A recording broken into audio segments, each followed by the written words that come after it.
Daniel did not sleep that night. The word abuse echoed in his head like a courtroom verdict.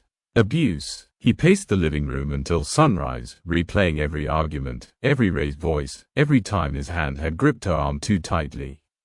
It wasn't abuse. It was discipline. It was stress. It was her overreacting. That's what he had always told himself.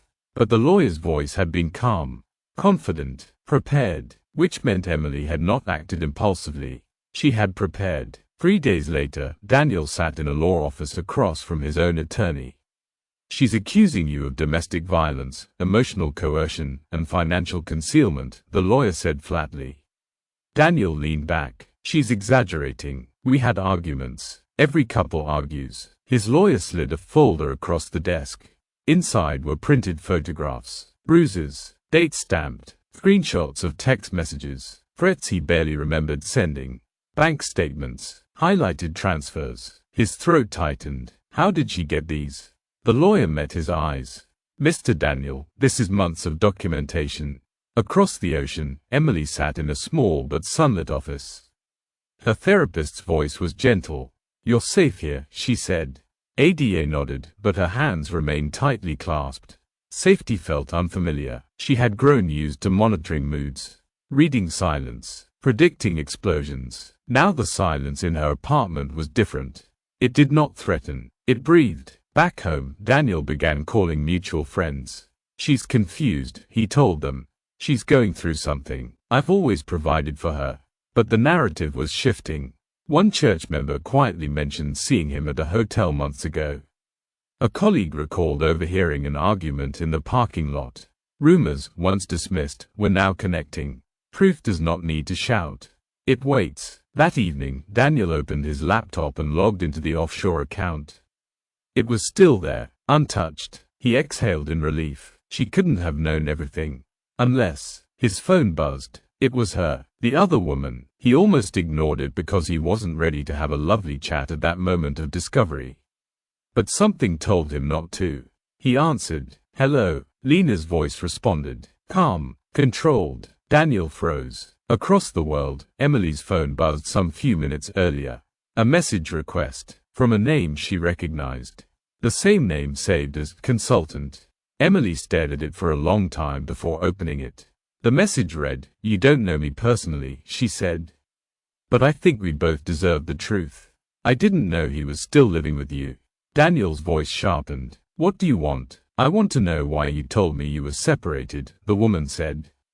"Why you said the divorce was almost finalized." Daniel stood abruptly. "That's between my wife and me."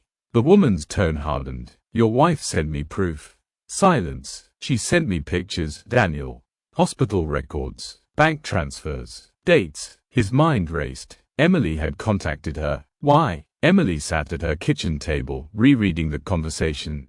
The other woman, her name was Lena, had not known about the violence. She had not known he was still sleeping in the same bed as his wife. She had believed the story he told. Separated, miserable, trapped. Emily did not feel jealousy. She felt clarity. Predators repeat patterns. Lena called her. Emily hesitated, then answered. "How did you get my number?" Emily asked. "From someone who knew you very well," Lena replied. "I'm not calling to fight," Lena said quickly. "I just need to understand." Emily's voice remained steady. "You deserve to know who you were involved with." "I never in my life ever wanted to be involved with a married man." Daniel reassured me countless times that you were no longer married. "I also feel cheated and lied to. I wish to help you in any way I can to bring him down," Lena chipped in. There was a long pause. Lena went on to disclose how she met Daniel, what they shared together although in brief, and the promises he had made to her. "He told me he was building a new life," Lena whispered. "He said he was saving money to start fresh." Emily closed her eyes. Saving money. Now it made sense. The offshore account, the gradual transfers. He had not been protecting the family. He had been preparing to leave first. Back in his house, Daniel's world began narrowing. Lena sent him a final message. "Do not contact me again." Then she blocked him. His reputation at work began to shift subtly. Meetings felt colder, conversations shorter. Someone had leaked information. He did not know who.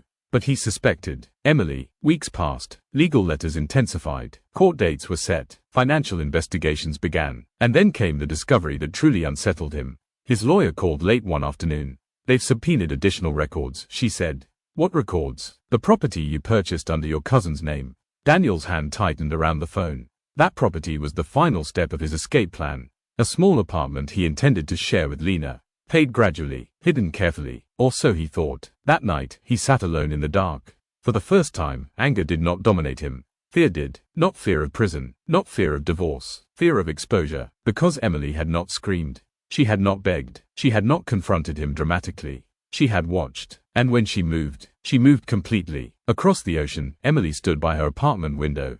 City lights shimmered below. Her phone buzzed again. A message from Lena. "I'm sending you everything." Attached were voice notes. Promises Daniel had made. Details about the apartment. Future plans. Dates. Proof. Emily listened to one recording. Daniel's voice was soft, persuasive. "I just need a little more time. Once I move the rest of the money, we'll be free." Free. The word almost made her laugh. She forwarded the recordings to her lawyer. Then she turned off her phone. For the first time in years, she slept deeply. Not because the battle was over, but because the truth no longer lived in the shadows. Daniel sat in his car outside the empty house. His phone buzzed with a notification. Breaking news from his company's internal board. Administrative leave pending investigation. He stared at the screen. Everything was unraveling faster than he could contain it. He whispered into the darkness, "What else does she know?" He thought the worst thing she could do was leave. He was wrong. The worst thing she could do was tell the truth. To be continued.